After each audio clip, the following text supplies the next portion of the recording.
campus today at KwaDlangezwa near Empangeni on the KwaZulu-Natal North Coast.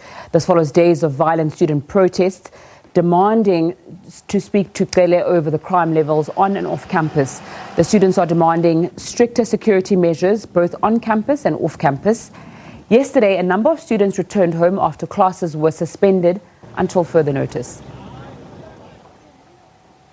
Let's get more on this story. We're going to cross live to our reporter, Sbongakonke Mbatha, who is at the University of Zululand. Thanks so much for your time on Point this afternoon. Sbongakonke, tell us where you are and what's happening.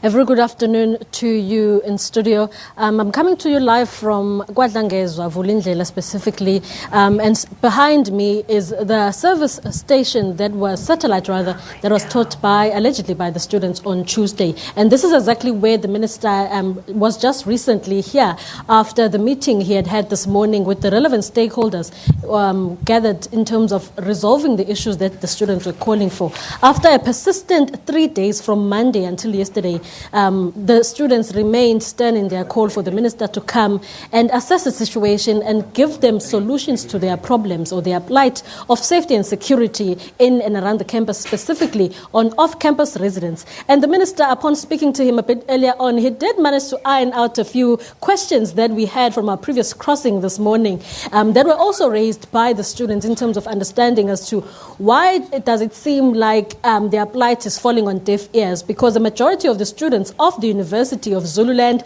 live on off-campus residence. And these off-campus residents, a majority of them are not under the university's administration or monitored by the university in terms of standards of safety and security. So that's where the problem emanates from, where we saw the students embarking on what was started off as a march and then panned out to be a protest which became violent, where numerous times the students clashed with the police. So the police minister this morning did manage to answer some of the questions that we also had. He did say that upon speaking to management of the university as well as traditional leadership this morning, he did manage to find that there seems to be a miscommunication between management, police and students.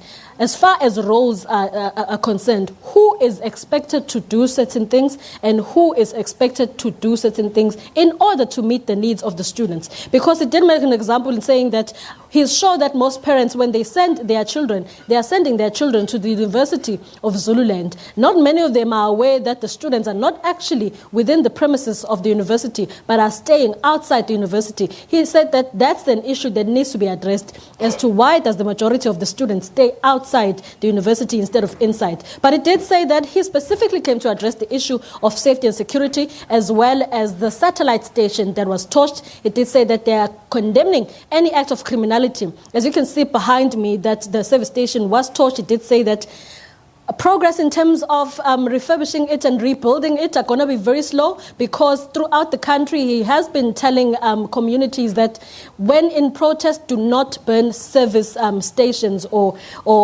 areas of service like police stations, because it's going to take a long time to rebuild them. So whenever they encounter problems where they are in need of a police station or immediate response from the police, they must now face the consequences of the actions of taking the law into their own hands and burning services like this service station behind me. And it did say that the Inkosi remains stern in expressing that there is a plot of land that is willing to give the university to build accommodation for the students.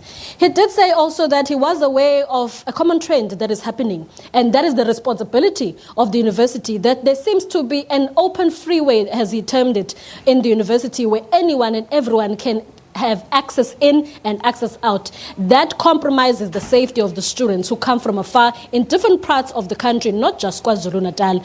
So the students were also calling and saying that perhaps it's because they are a university in the outskirts of the province. That's why they are not being given adequate attention or security. So he did try and address that issue and said that they have since panned out a plan which is going to be implemented. He did say that from his last visit last year, not much has happened, and it did pose questions as to why, and those who were responsible did manage to give us some answers, although some could not answer as to why some of the resolutions that were made last year have not been implemented. So he did say that he's about to intensify in ensuring that resolutions that are met in such meetings are implemented to curb further protests by students in future. Sbongakonke Mbatha giving us an update there from KwaZulu-Natal. Nompumelelo, it's over to you.